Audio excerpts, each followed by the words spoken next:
good afternoon, and welcome to today's program, Stir It Up Healthy Holiday Cooking. We are very excited to bring you this excellent holiday cooking demo. Before we get started, though, a couple of housekeeping items. My name is Karen Capentaris. I'm the Associate State Director for AERP here in Michigan, and I have the honor to be able to work with community partners like the MSU Extension program we're working with today for this holiday demo.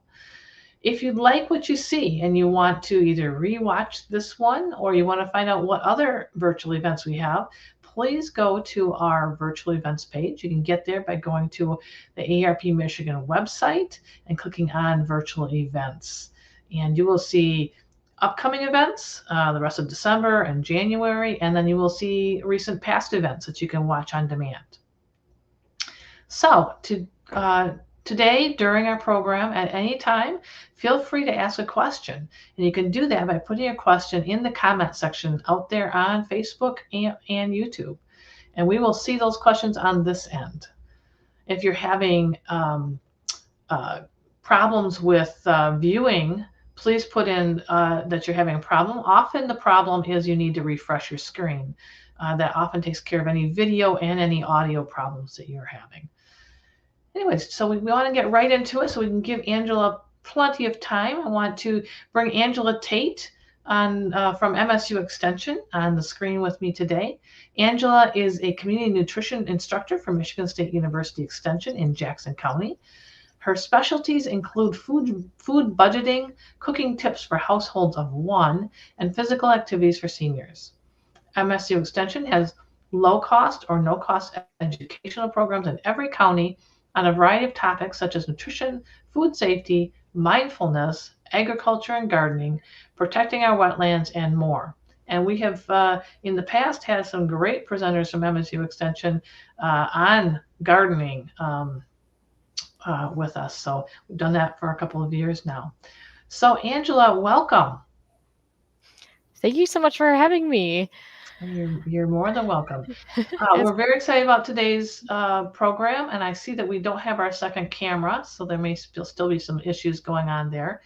But just so the audience knows, we were having some technical difficulties with the close-up camera as we were getting ready for the presentation. So it may pop on and pop off during the program. We'll hopefully get those technical issues addressed as we go.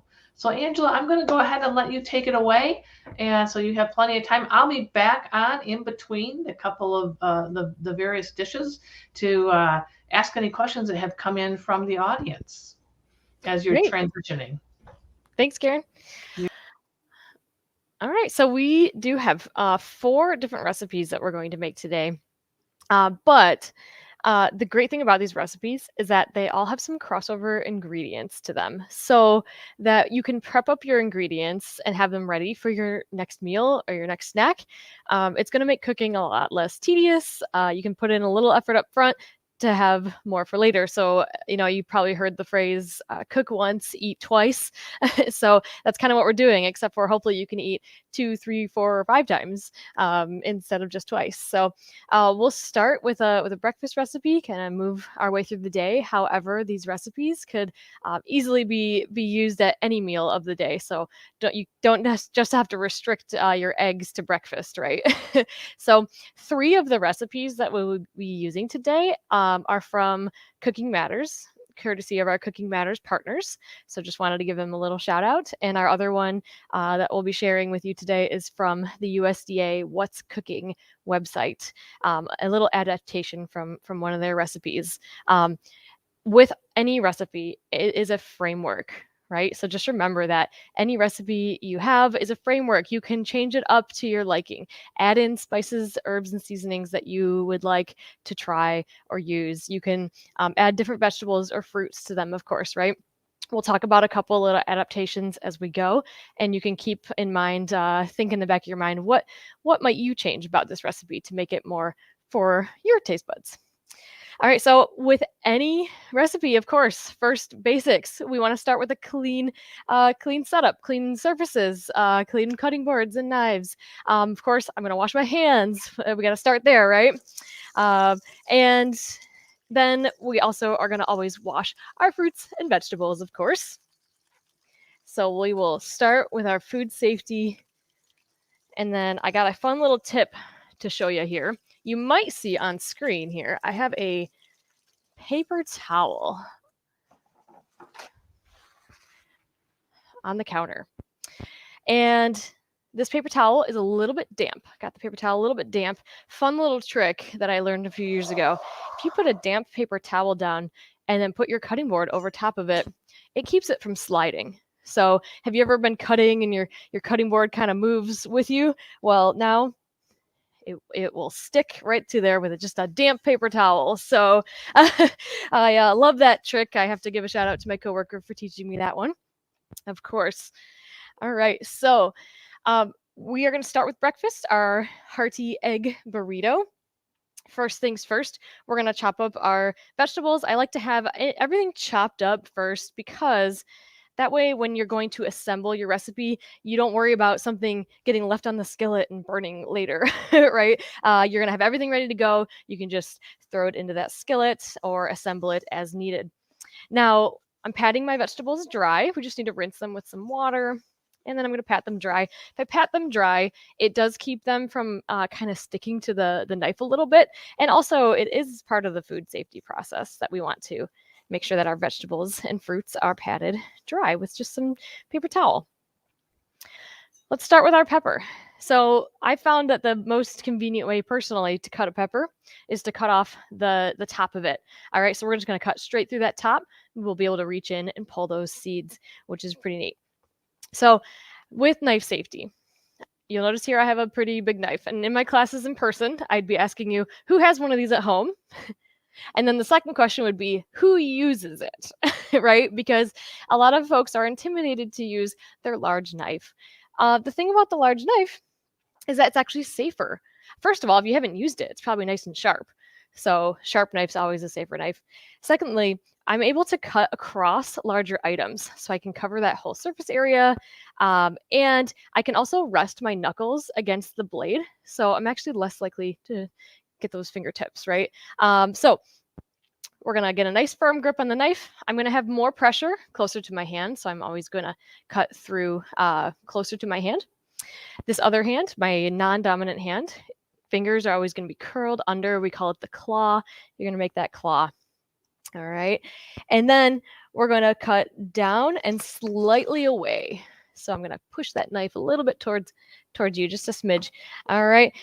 Now with our pepper here, we can reach right in and pull out the seeds quite easily. It doesn't leave very many behind. If there are a few in there, you might want to rinse it out to get those seeds out or pluck them out yourself because those are not fun to get a tooth on, right? Now I'm using a green pepper today, but you could use any color, green, red, orange, yellow. They're all great, right? Second thing about knife safety here, we're going to have a flat surface. So I can flip this pepper upside down and now I got a nice flat surface here. So it's not going to roll around. So that could also apply, of course, to your onions, apples, anything that you're chopping up, right? We're just going to chop it in half. And then we're going to make some nice strips today for our breakfast burrito.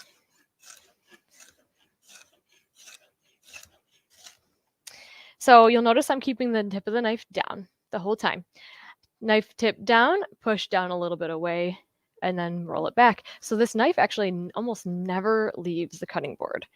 Never leaves the cutting board. So if you're intimidated to try this at home on your own, just start very slowly, right? You'll find that with a little bit of practice, a couple weeks, month under your belt, you're going to get that nice smooth rhythm and be able to go a little bit faster every time. All right, next up, we have our green onion. Now, a question I get a lot of times is, what part of the green onion is the best to use? The white part or the green part? And I personally use the whole thing. I think that you're gonna get a stronger flavor with the white part of the green onion, of course, and a little lighter flavor with the green. It's all edible though, so use up as much of it as you can, or as you prefer, or as you like. Or in my household, I take the white half of it, and my husband takes the green half of it because he likes a little less onion flavor. So maybe you can divide it up in your household as well. Same method here, I'm clawing. Now I have a much smaller object, right? So I'm just gonna make nice little tiny cuts, rocking it back and forth.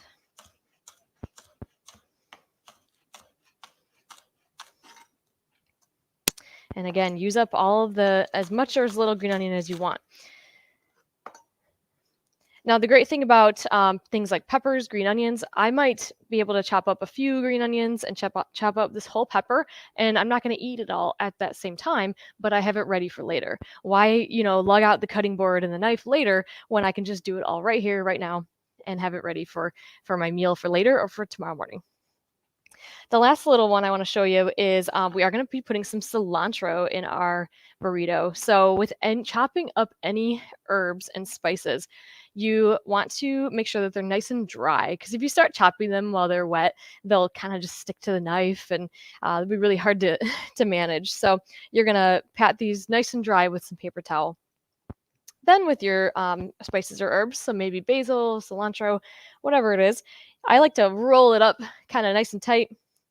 And then once you roll it up, when you cut through it, you're going to get these little ribbons, these little chunks out of it. So it just needs a couple chops to be roughly chopped.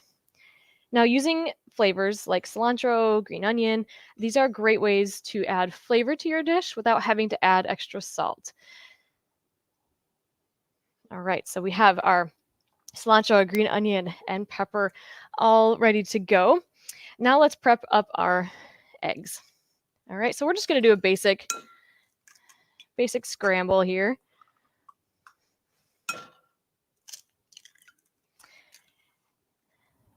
Personally, I'm one of those folks who I just throw the eggs in the pan and kind of do a little messy scramble. So feel free to to make your scrambled eggs however you'd like. But we're just going to whip them up a little bit so that they're a little messy.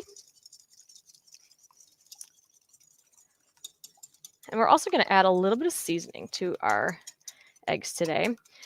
I love using cumin. Cumin is a great seasoning. If it smells basically like taco seasoning, it's one of the main ingredients in those little taco seasoning packets that you get. So if you get some cumin, open it up. That's what it's going to remind you of. So we're going to add our seasoning right to our egg mix. That way we can kind of whisk it all together. We've got some cumin, some garlic, and some pepper. And again, these flavorful, fragrant spices and herbs are going to make it so that you're not really missing out on that salt, especially if that's something that you're watching.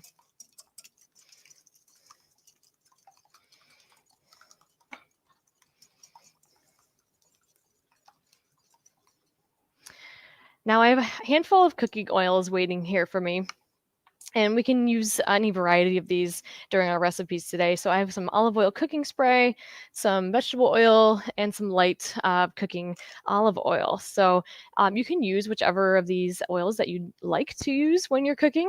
We really don't need a lot of oil when we're doing things like eggs, and later on we'll do some turkey. So we don't really need a whole lot of oil when we're doing some of these recipes. So for our veggies today, we're going to use about a teaspoon of olive oil.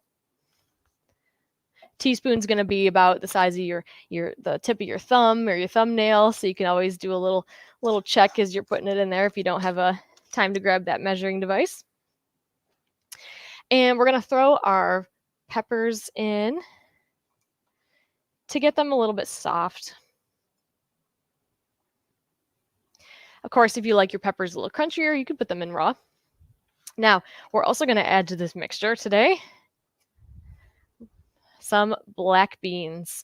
Now, if you're not aware, I brought these over from the sink over here because I did rinse them out in this colander. Now, the thing about the beans is that when you rinse them off, you kind of get rid of some of those starches that can upset your tummy a little bit. So if you have somebody who's maybe getting a little upset tummy because of their beans, rinse them off before you use them. Of course, you could use black beans or pinto beans, really any variety that you'd prefer. We'll heat up our beans as well in our recipe today.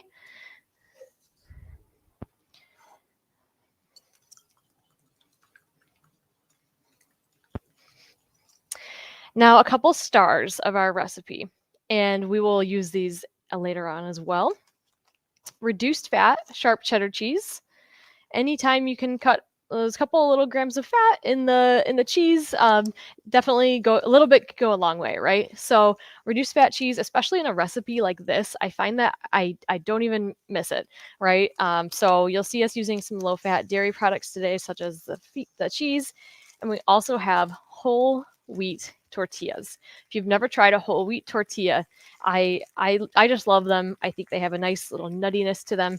They're that the texture of them is really nice and soft, just like a regular tortilla would be. So 2 of our stars today, besides, of course, our fruits and vegetables, our low-fat cheddar, and our whole wheat tortillas. You might be able to hear our peppers start to sizzle over here.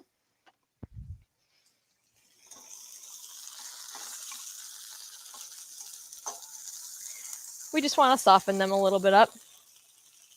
Now, the cool thing about this burrito recipe is that you could make your own frozen burritos. So if you're one of those folks who is always eyeing those frozen burritos, you could make a few of these up, wrap them up in some saran wrap and foil, and put them in your freezer for later.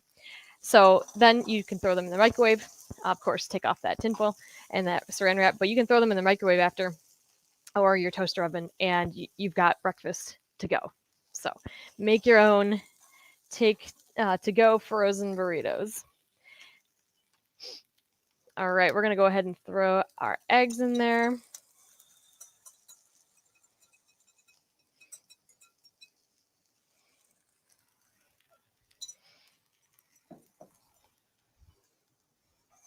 And just give them a nice messy scramble.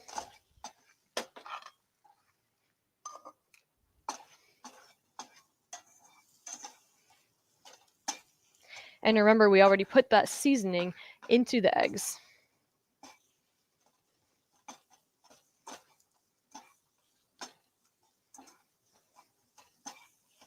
If you have a favorite salsa or maybe even some hot sauce, then you could top your burrito with your favorite salsa or hot sauce.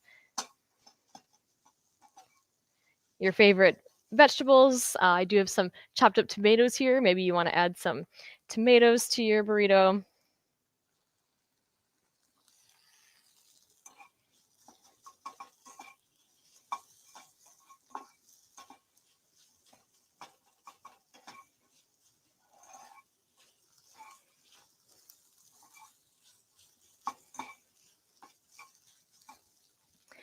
All right, and remember that your eggs are cooked when the whites are firm, okay? The whites are firm. If you're making an egg casserole, you could always take the temperature of it with a food thermometer. Make sure that it is at least 160. All right, so we have our whole wheat tortillas.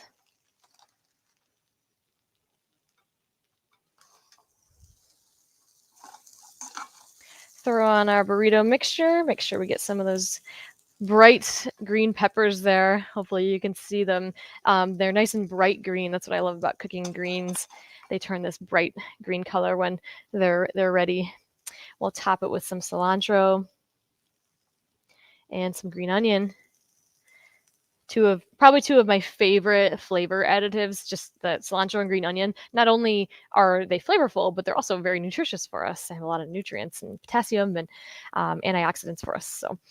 So we have our lovely breakfast burrito. We can fold it up, maybe tuck in that bottom, and you can wrap this right up, throw it in the freezer, and have it for later, or eat it fresh, of course.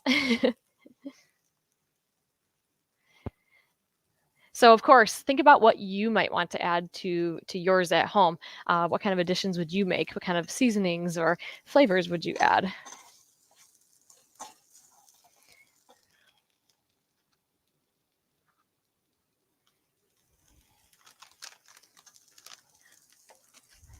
Got a little bit of our cheese. That cheese will melt nicely right over top of the burrito when you fold it up. And we are ready to go. So, the cool thing about this, making this one dish, you now have 5 ingredients ready for our next few dishes. 5 ingredients are already prepped up and ready to go for our next meals.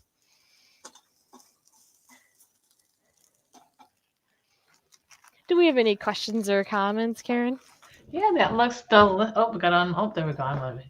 Looks delicious. Can you lift the plate up so the audience can see a close up of the plated burrito? Yeah, looks great. Lots of colors, all 5 food groups too, which is pretty neat. Oh yeah, You yeah, know, very good. if you count that tomato, right? Or of course you could always have your fruit on the side. So lots of flavors, lots of colors. Lots of good healthy vegetables, good for our digestive tract, keeping us healthy. Yep, looks great.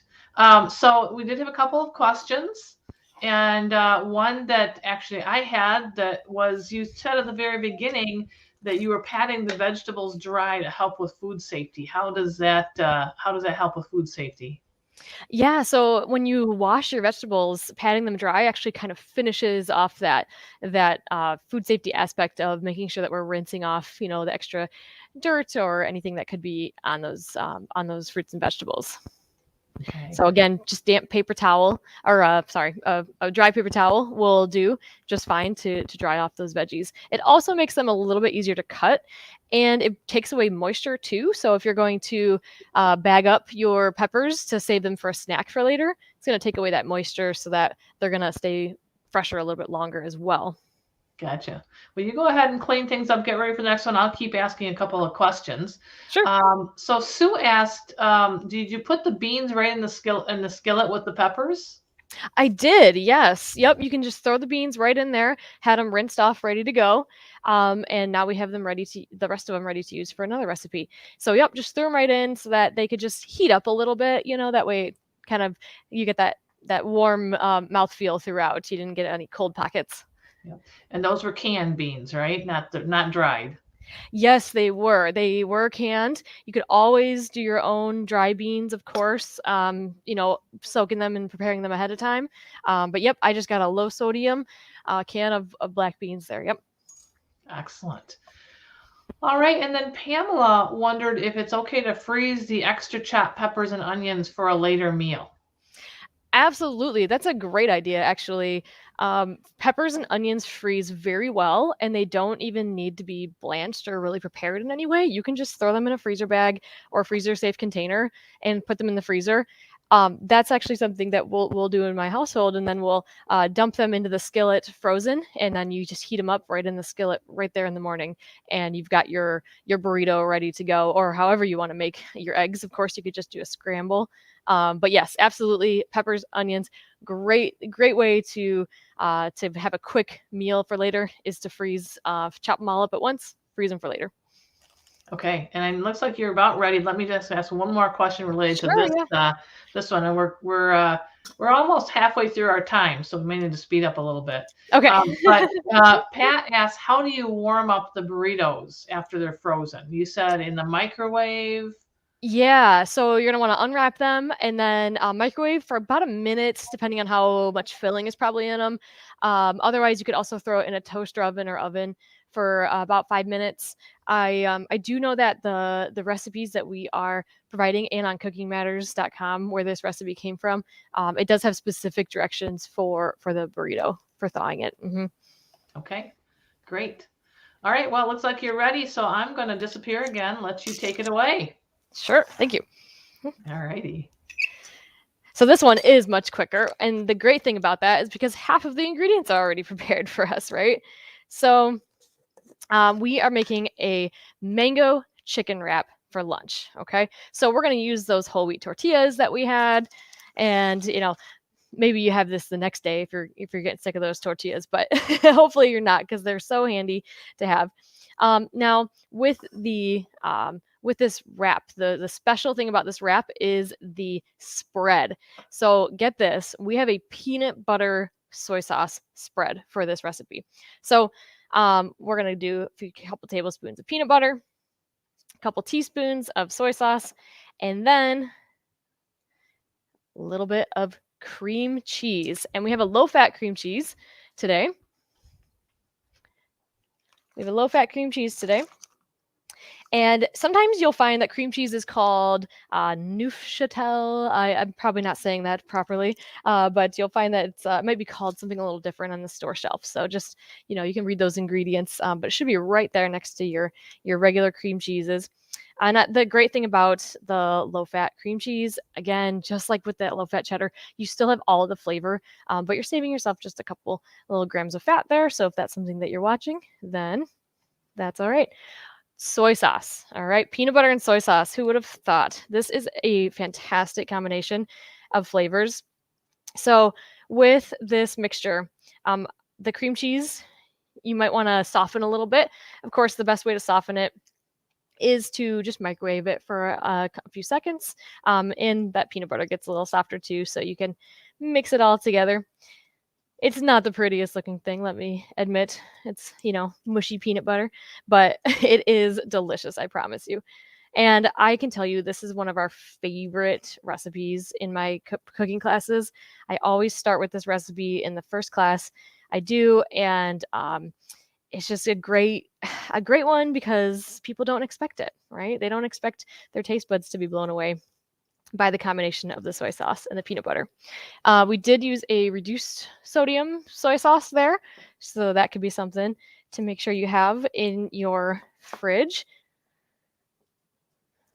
All right, we've got our spread. We've got our tortilla.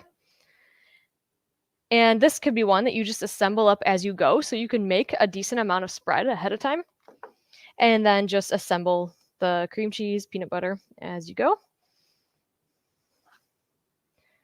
And you can also tweak it to your liking. So you could add a little more peanut butter if you wanted, a little bit more soy sauce if you wanted. So we've got our spread. Now, this recipe calls for some type of cabbage and carrot, and you could grate your own cabbage and carrot, of course.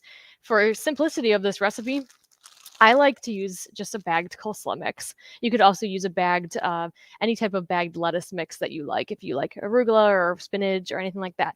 Very, very versatile recipe. So we've got our coleslaw mix, basically cabbage and carrots. We have our peppers, which we already sliced up, our green peppers. We have our green onion that we already chopped up, ready to go. And then the fun one about this is we're adding a little chicken to this. And of course, you could use beans if you wanted to keep this a meatless dish.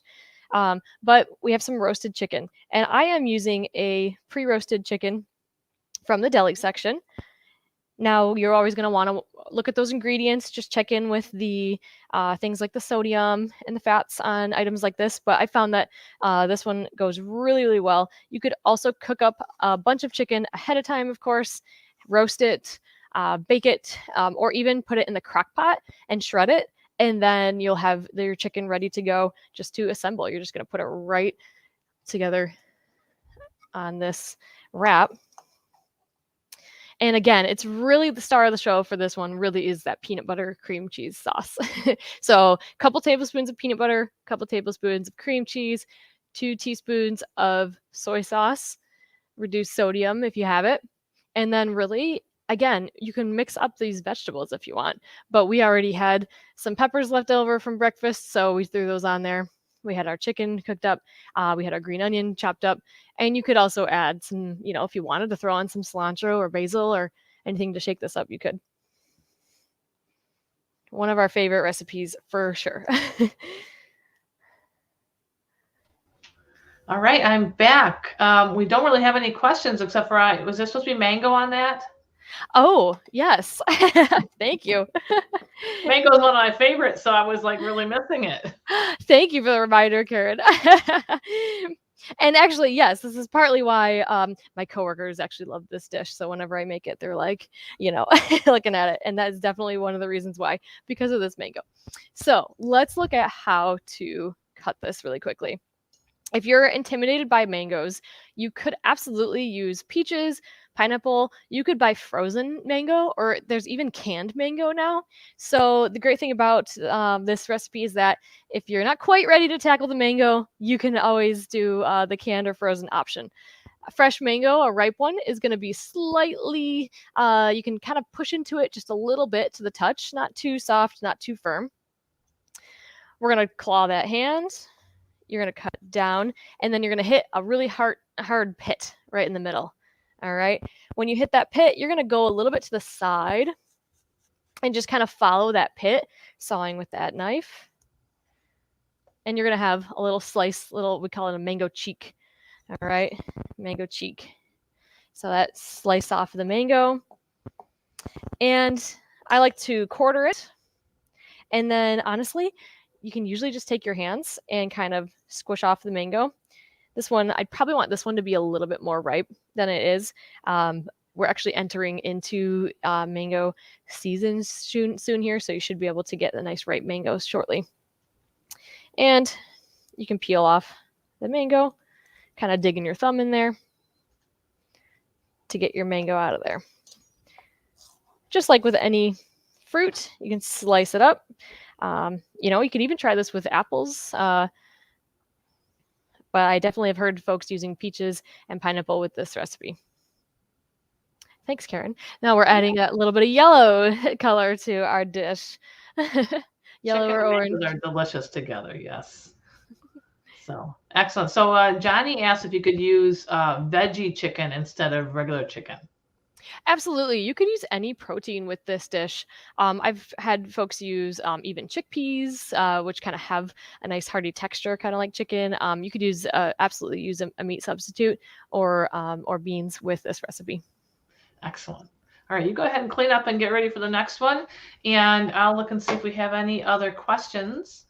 Doesn't look like it. So if you have questions, feel free to put them in there. And we will look at those on the other and read those. Ask Angela those on this end. But so far, everything looks great and very healthy. Lots of vegetables and fruit, low fat, lower in sodium, which is always a concern should be a concern for everybody, no matter what age. So although I have to admit that I love cheese and it's high in sodium, which is not good for me, I know. But I do love the fruits and vegetables. And the nice thing about all these recipes is that they're so interchangeable. You can use pretty much probably any vegetable that you like. If you don't like green peppers, like I don't really like green peppers, but I love red peppers, onion, regular onion, all kinds of things. You could put pretty much any vegetable in that burrito. You could put any fruit in the mango in place of mango, and it would be delicious. So. All right, looks like you're about ready there. Yeah. All right. So our dinner today, we have a lot of our ingredients already ready to go. The one thing I'm cooking up is some 93.7 lean ground turkey. Now, if you've never had ground turkey before, I really, really like it. I think it's a great way to do burgers or to do tacos.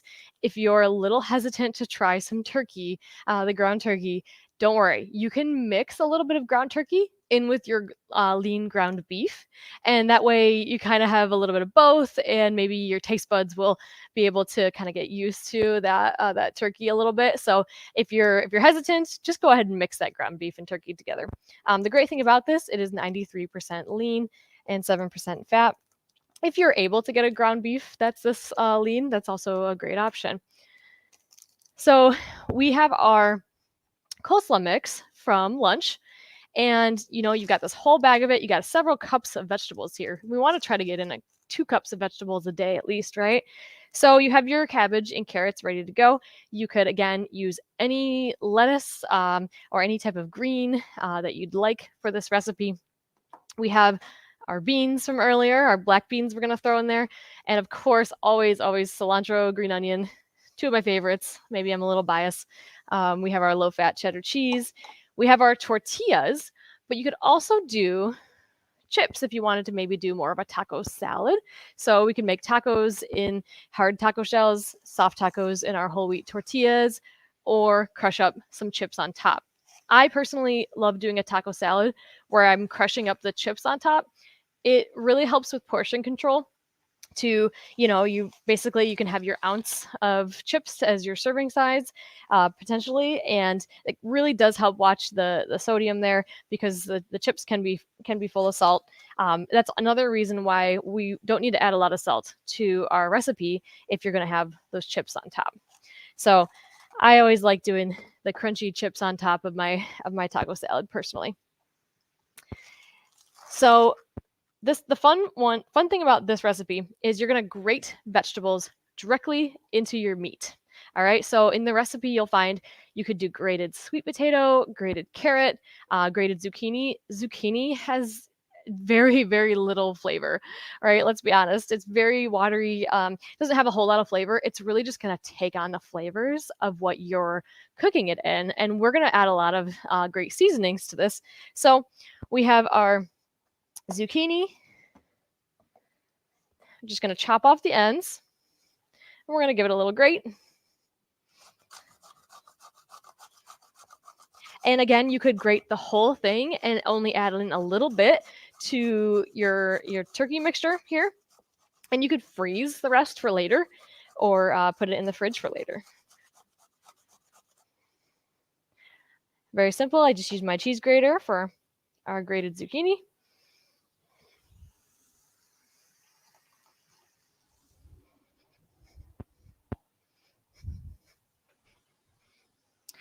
Now, one other thing I want to point out about this recipe, we're going to add some tomatoes directly to the turkey too.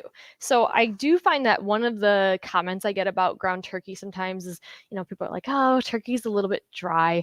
If you cook your vegetables directly into your turkey, it's going to add some moisture. So that zucchini has a lot of water in it. This can of tomatoes, we're going to dump the whole thing in and we're going to use that liquid. So it's going to add a little bit of moisture to that recipe without adding extra fats to it. And that's a really great way to spice up your dish a little bit, still have something healthy. And if that's one of your little qualms about ground turkey, problem solved. You always want to make sure you're cooking ground meat to 165, especially that ground poultry. And you could use lean ground beef, you could use ground chicken, and you could absolutely just use the beans. What I do love, I have a lot of families and folks who say, I don't want to give up my meats. I like that beef or that turkey, but it is expensive and it can add up on the grocery bill, right? So for those families, I say add your beans to your meat. It's going to literally just double that protein immediately, and it's going to stretch those ingredients. So when I say stretch out the ingredients, that means we're getting more for our money, right? So the can of beans, you can get a can of beans for less than $1, and you can throw that into your meat, and you can really cut down on that grocery bill.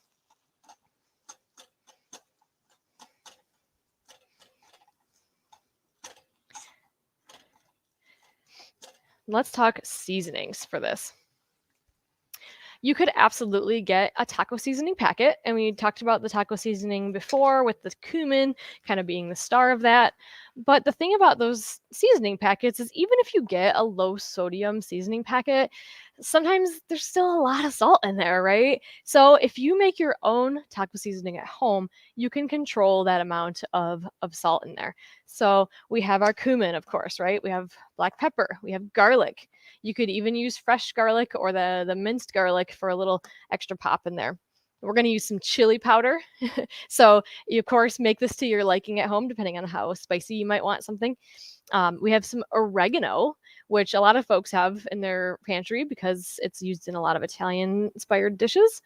And we have some onion powder. So we're going to go ahead and throw our seasonings directly in to our turkey mixture here so they can kind of cook with it.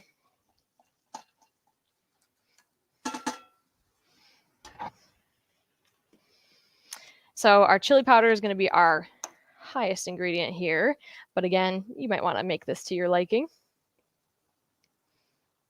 If you like it a little spicier, you could even add some extra spices to it. And we're going to add about a teaspoon of everything else. I've got a pound of turkey here, and you don't want to over season your food items. Sometimes less is more with some of these, right? So you can always add more is my is my motto to live by. So you can always add more seasonings. So just start with a little less than more. Cumin is my favorite, so I do add in a little bit extra of that personally, but you can figure out what works for you.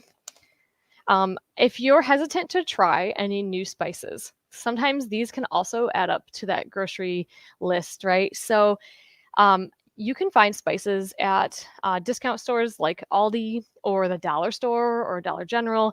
And sometimes that's a great way to try a new spice because you can get it for a little bit less than maybe the fancier ones at the grocery store. You can always buy a generic brand of a spice to try it out, because what's worse than paying $5 or something for one of these and finding out you don't really love it. So feel free to peruse those other discount stores in order to figure out what works for you, and what your taste buds like. We're going to add in our zucchini and our tomatoes.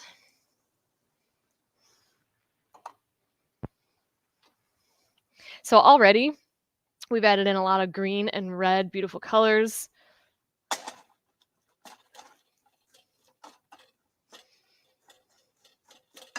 And if you have any picky eaters in your family, or choosy, as we might say, choosy eaters, I find that adding the grated sweet potato or carrot, especially, they never know.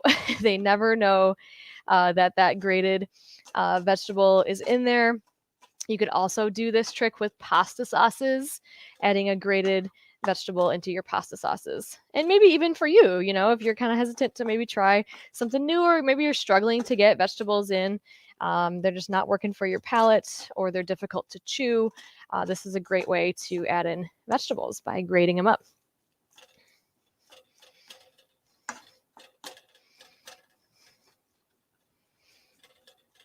The tomatoes and the beans both add a lot of bulk to this meal. So as you can see, our pan's filling up, and you will definitely have some leftovers, which is great because I don't want to have to cook every single meal. I love cooking, and even I don't want to do it every single meal, right? So we'll have plenty of leftovers. We can throw this into our breakfast burrito in the morning. We could freeze it and very easily heat it up, thaw it and heat it up later at a later date. We could turn it into chili. We could really do a whole lot with this mixture.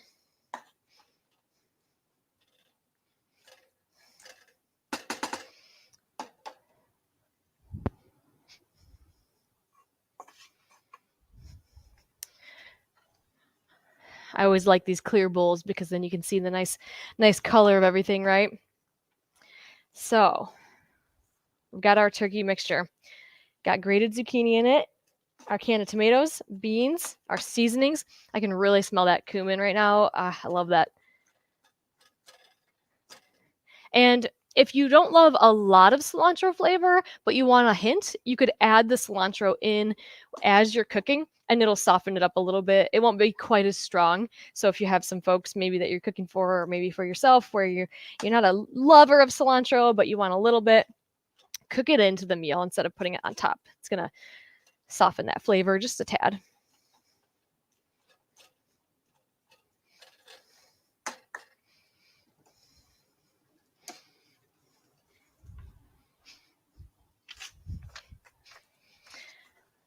All right, so with this, we could always add our pepper strips that we had. We can always add our tomato. Of course, we're going to want to add that cilantro and green onion on top, and our coleslaw mix. So let's start with our base layer.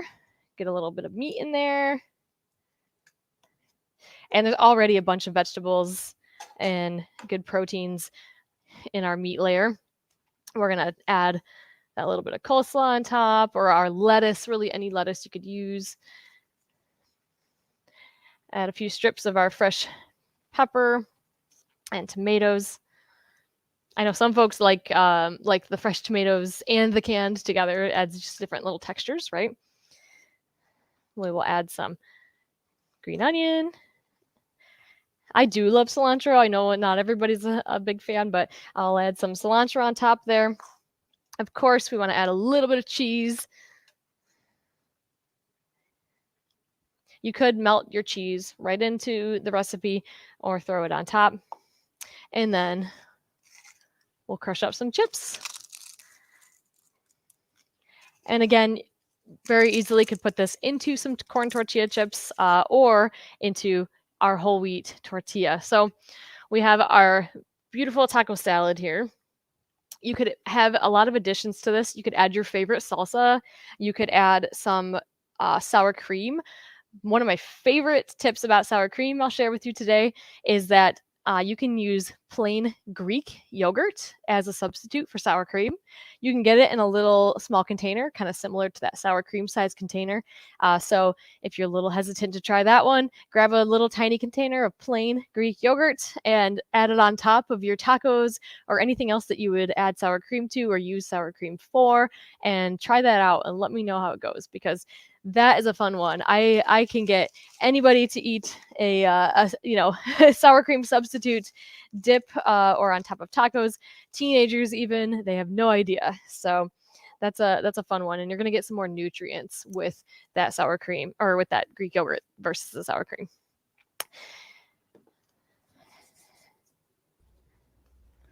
All right, Angela, you're making me hungry for lunch now. Yep, it's that time. Yes, I love making taco meat and turkey taco meat and freezing it, because then when I get home late from work or I don't feel like cooking, it's very easy to just microwave it and then make any number of things. So, and I love the hint to add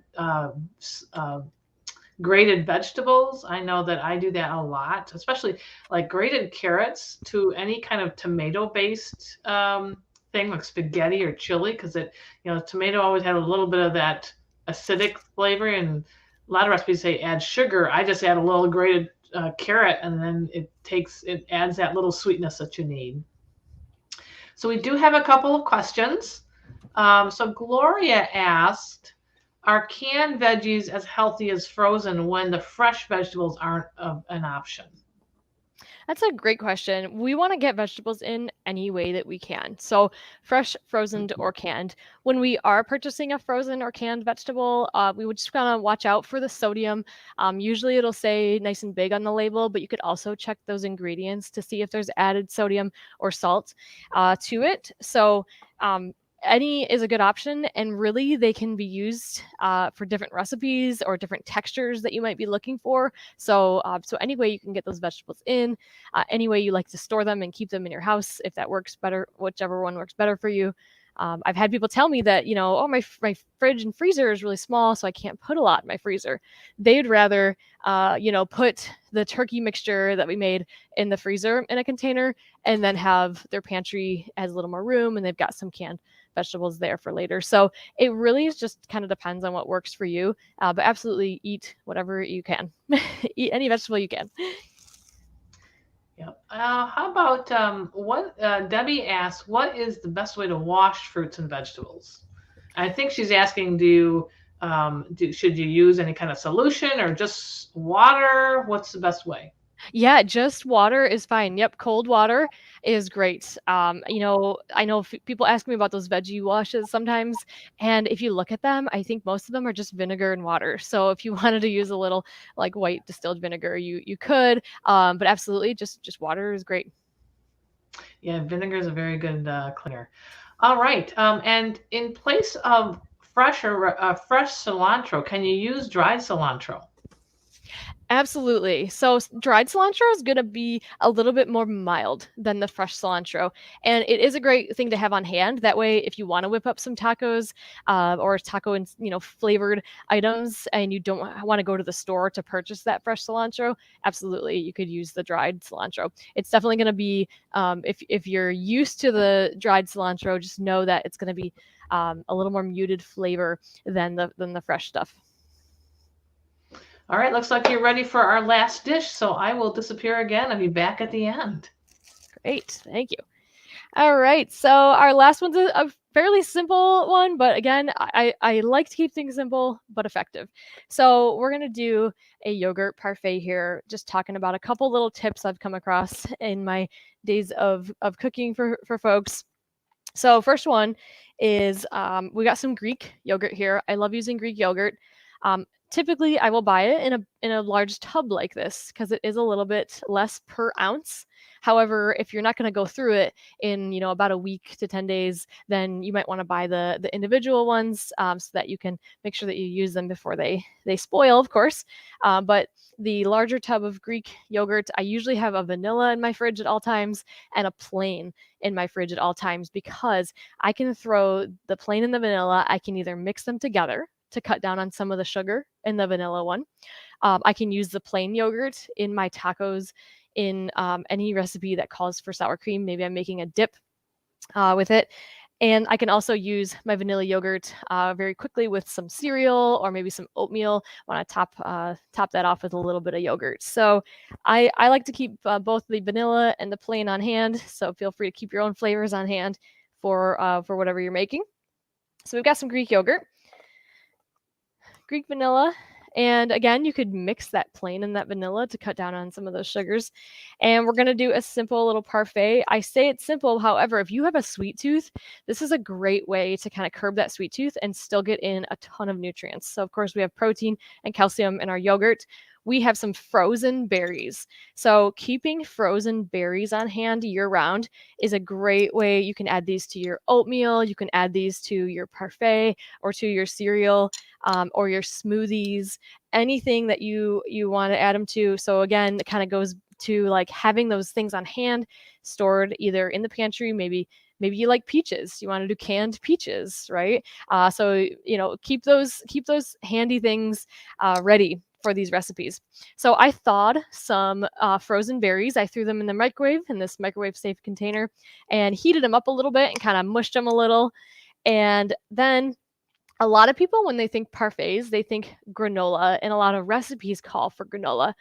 I've found that granola tends to be really exceptionally high in sugars and even fats sometimes. And, that always shocks me a little bit. So the thing I like to do is get a crunchy cereal. So a couple boxes of cereal here.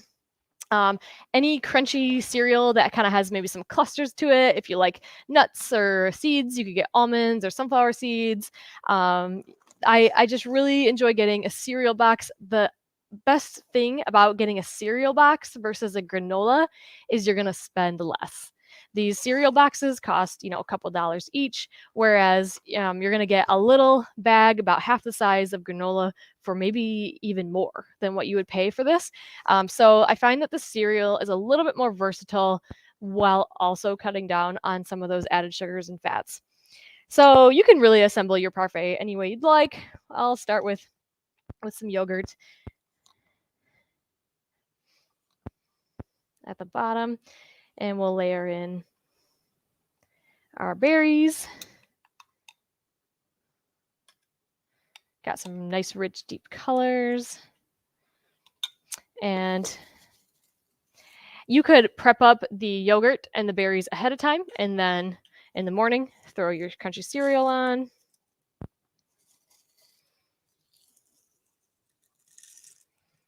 And if you want to get really fancy, you could even add an extra little layer in there.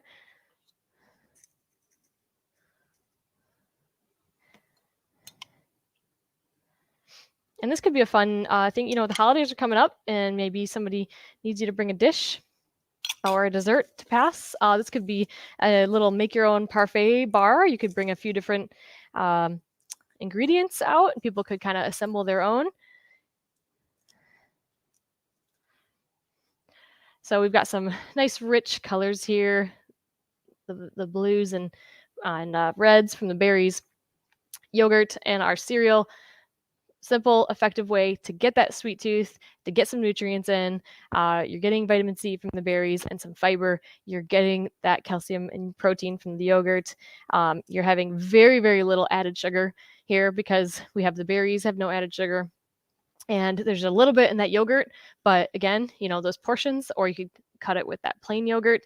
And then you could always look at those cereals, read that ingredients list, check those nutrition facts, and figure out which one will work best for you and will fit your budget a little bit better.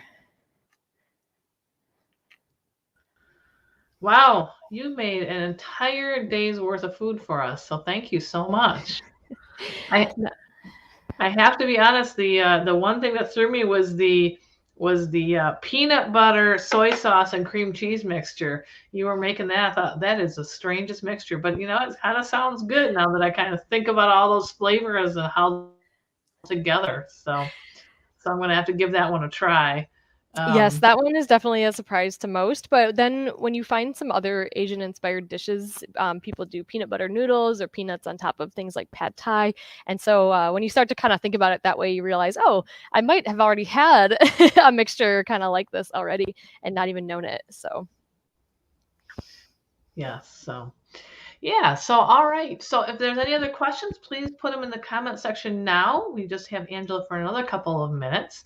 Let me ask a couple of questions. So give us an idea what you spent on all these ingredients the other day when you had to purchase them. That is a great question, Karen. I got all of these ingredients for about about $27 if we're going to round up. So that being said, I had some spices already on hand, right? And we did discuss a little bit about how we could try some of those spices for a little bit less.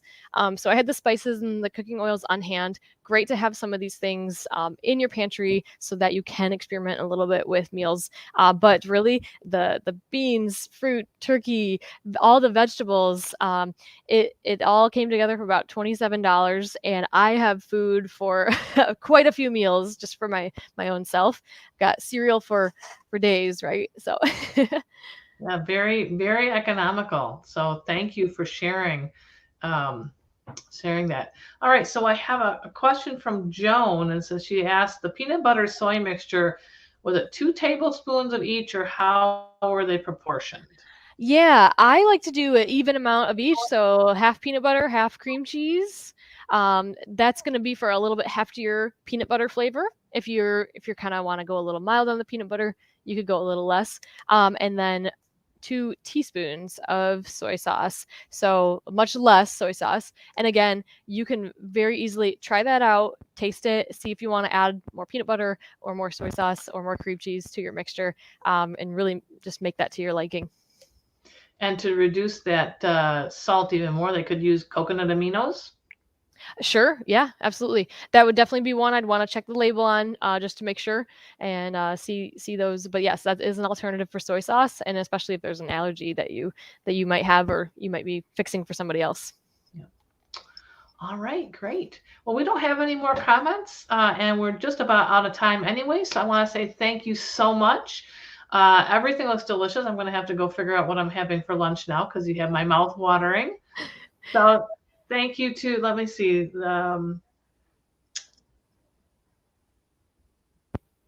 So we very much appreciate everything and have a great day, and we'll have you back soon. Thanks everybody for tuning in. Thanks for having me, Karen. You're welcome. Thank you.